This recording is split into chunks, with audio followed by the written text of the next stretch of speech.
Let's talk about that moment in the IELTS listening test. You know the one. You're following along, you're feeling pretty good, and then a multiple choice question comes up, and suddenly every single option sounds like it could be the right one. If you've ever felt like the test is trying to trick you on purpose, well, you're not wrong. And today, we're going to break down their tricks and show you exactly how to beat them at their own game. So why are they so tricky? Honestly, it's probably the biggest frustration for so many people taking this test. And the simple answer is, they're designed that way. The test isn't just checking if you can hear a word here or there. Nope. It's testing if you can understand the real meaning while navigating what is basically a minefield of distractions. So let's get into what that trap actually looks like. See, to beat the test, you've got to understand the game it's playing. And it turns out there are two main tricks they use again and again. And I promise, once you see them, you'll never be able to unsee them. And these are the two big ones. By really understanding how they work, you'll go from being tricked by them to spotting them from a mile away. So let's start with the most common one. The first trick is something called distractors. This is where the audio will casually mention words or ideas from all the options. You might hear something about option A, option B, and option C. It's a classic trap, and it's designed to catch anyone who's just listening for keywords. So remember this, just because you hear it doesn't mean it's the right answer. And the second trick, which really works together with distractors, is paraphrasing. The correct answer in the audio will almost never use the exact same words you see written in the question. Instead, it'll use synonyms or rephrase the idea completely. This is the real test, right? Are you just listening for words, or are you actually listening for meaning? Okay, so now we know the traps. How do we avoid them? Well, it all comes down to a really simple but super powerful three-step strategy. Think of this as your secret weapon against whatever the test decides to throw at you. So, this all starts before the audio even begins. That little bit of prep time you get, that's gold. First, you examine.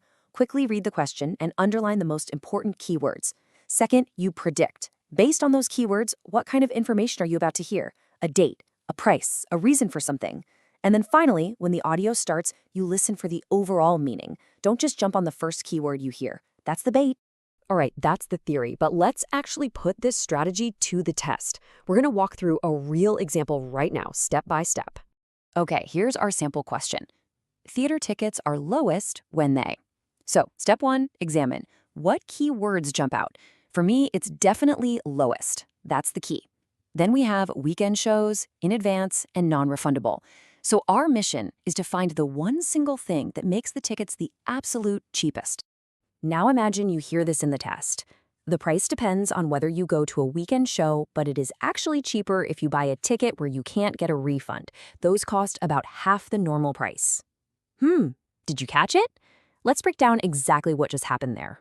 This is where it all clicks. See, the audio mentioned a weekend show, didn't it? That was the distractor.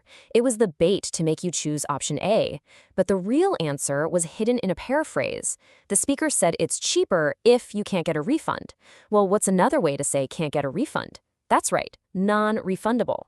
And just like that, they lead you to the correct answer, C, by using a distractor and a paraphrase together. Sneaky, right?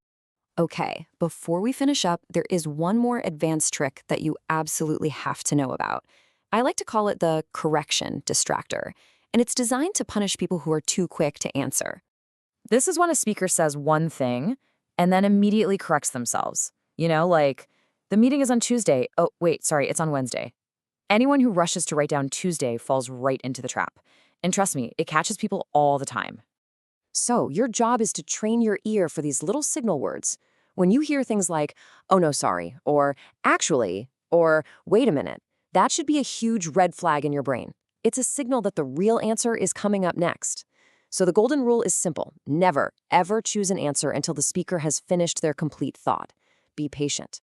All right, let's bring it all home. How do you go from just, surviving these questions to actually mastering them? It's all about making a few key changes in the way you approach your listening. If you don't remember anything else from this, remember these three things. Number one, use your prep time wisely. Underline those key words. Number two, be patient. The first thing you hear is often the trap. Wait for the final statement. And number three, listen for meaning, not for exact words. That is the whole game right there. A good way to think about it is like a GPS giving you directions. Sometimes it says turn left, and that's the distractor. But then it says, no, wait, recalculating, turn right. If you make that first turn without waiting, you're going to end up on the wrong street. You have to be patient enough to wait for that final, correct instruction to get where you need to go. So the next time you're in that test, I want you to remember the traps, use that 3-step strategy, and wait for the GPS to finish recalculating. The real question isn't whether you can avoid the traps, it's how confidently you're going to navigate right past them to the correct answer.